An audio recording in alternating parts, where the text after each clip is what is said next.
Assalamualaikum warahmatullahi wabarakatuh. Halo teman-teman, selamat datang di Vibes, Voice Inspirasi bersama siswa. Hari ini kita kedatangan tamu yang keren banget nih, yakni Mbak Rahma Ayu Bunga.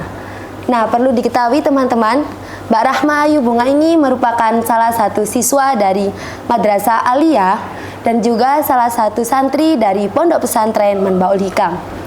Perlu kita ketahui, Mbak Rahma Ayu Bunga ini pernah menjuarai juara 1 Festival Santri Jawa Timur di Pasuruan, juara 1 MTQ Digital Jawa Timur di Kabupaten Jombang, juara 1 MTQ tingkat Madrasah Ibtidaiyah se-Jawa Timur di Lumajang, juara 2 MTQ cabang Tilawah Remaja di Mojokerto, dan yang paling terbaru yakni Mbak Bunga pernah menjuarai juara 1 MTQ di ajang Porseni tingkat se-Jawa Timur yang dilaksanakan di Jember pada tahun 2025.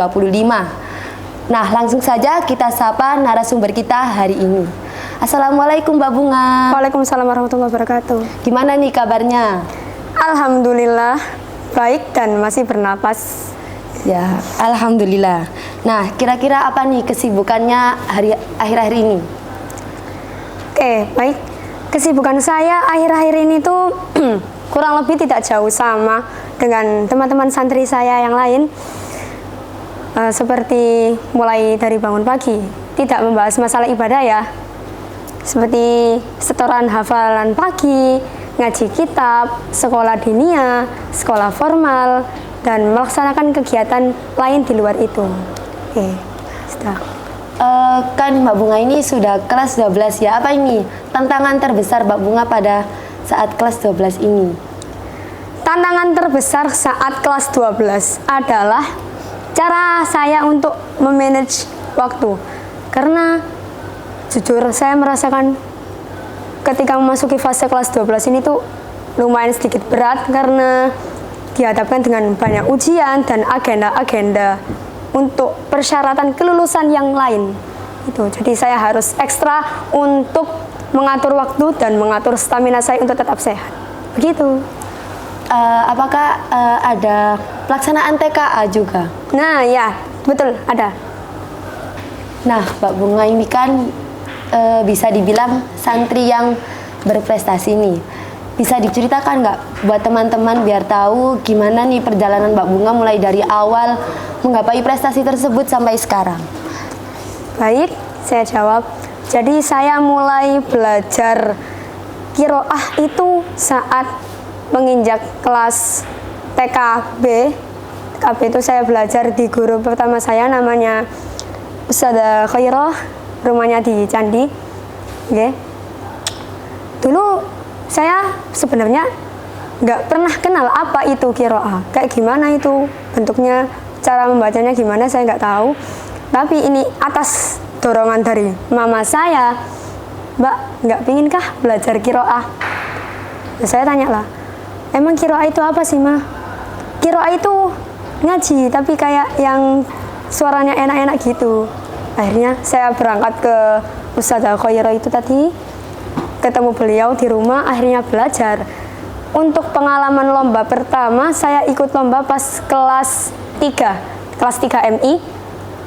Alhamdulillah, pas itu kan lomba tingkat kecamatan ya, lomba yang dasar-dasar dulu kasarannya. Saya dapat juara 2. Alhamdulillah dapat juara 2. Akhirnya dari pengalaman lomba itu saya semakin terpacu. Oh, ternyata lomba itu menyenangkan. Lomba itu menyenangkan, saya mendapat banyak pengalaman dan nilai-nilai kepercayaan diri dari lomba itu. Akhirnya saya mengembangkan potensi saya terus berlatih sehingga saya bisa mencapai titik ini. Berarti ada dukungan tersendiri ya dari orang tua, Mbak? Oh, pasti orang tua itu akan selalu mendukung saya meskipun saya berada di titik paling bawah. Orang tua selalu mendukung dan mendoakan saya. Beliau adalah peran utama.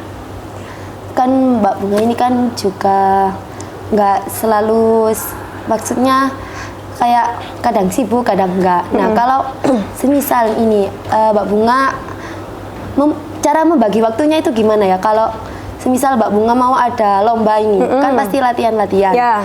Nah, itu gimana cara Mbak Bunga membagi waktu Mbak Bunga antara belajar dan juga latihan-latihan Mbak Bunga itu? Oke, baik. Jadi cara saya untuk membagi waktu antara kegiatan sehari-hari saya di pondok dengan adanya lomba ya. Jadi tahap saya yang pertama adalah menyelesaikan target-target kegiatan yang ada di pondok terlebih dahulu.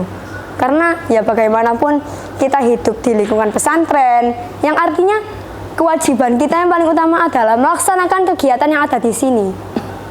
Untuk lomba, misal dia jauh-jauh hari, jadi saya masih menomorduakan, tapi tetap saya usahakan untuk bagaimana caranya saya punya waktu untuk berlatih. Misal di hari itu saya diminta untuk fokus belajar diniyah dan juga formal. Saya lakukan hal itu terlebih dahulu. Kemudian saya akan mencari waktu, misal setengah jam atau 1 jam untuk berlatih qiraah. Gitu. Jadi tetap efektif dan saya usahakan berjalan dengan baik. Oh, jadi sangat efisien sekali ya. Tapi Sangat itu efisien. sudah bisa berlaku.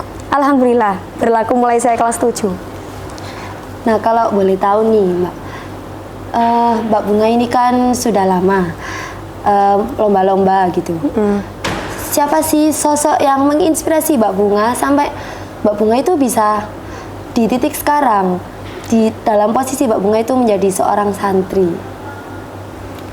Sosok yang menginspirasi. Sebenarnya saya tidak punya role model yang tetap, karena setiap saya bertemu dengan orang, saya akan terinspirasi dari dia. Gitu. Misal, saya bertemu sama sampean. Misal ya, sampean kan juga santri nggih Mbak Hana nggih. Kan juga santri. Ya. Saya akan melihat, oh ternyata santri itu tidak hanya bisa mengaji, tapi dia juga bisa jadi moderator seperti sampean. Kayak gitu. Begitu. Jadi di sisi kita berperan sebagai santri yang dituntut untuk mengaji ya, identik dengan kata mengaji. Tapi di sisi lain kita memiliki hak untuk berprestasi meskipun itu di bidang non akademik. Begitu. Nah, kalau boleh tahu nih, sebutin dong satu sosok aja nih yang menginspirasi Mbak Bunga, kalau boleh tahu. Yang mungkin diidolakan, kayak salah satunya dari mungkin kan teman-teman Mbak Bunga, kori-kori yang lain gitu, yang menginspirasi Mbak Bunga untuk terus berprestasi. Satu sosok ya, sedikit sulit. Satu sosok ini dilihat dari teman-teman MTQ kah? Ya, terserah. Terserah ya.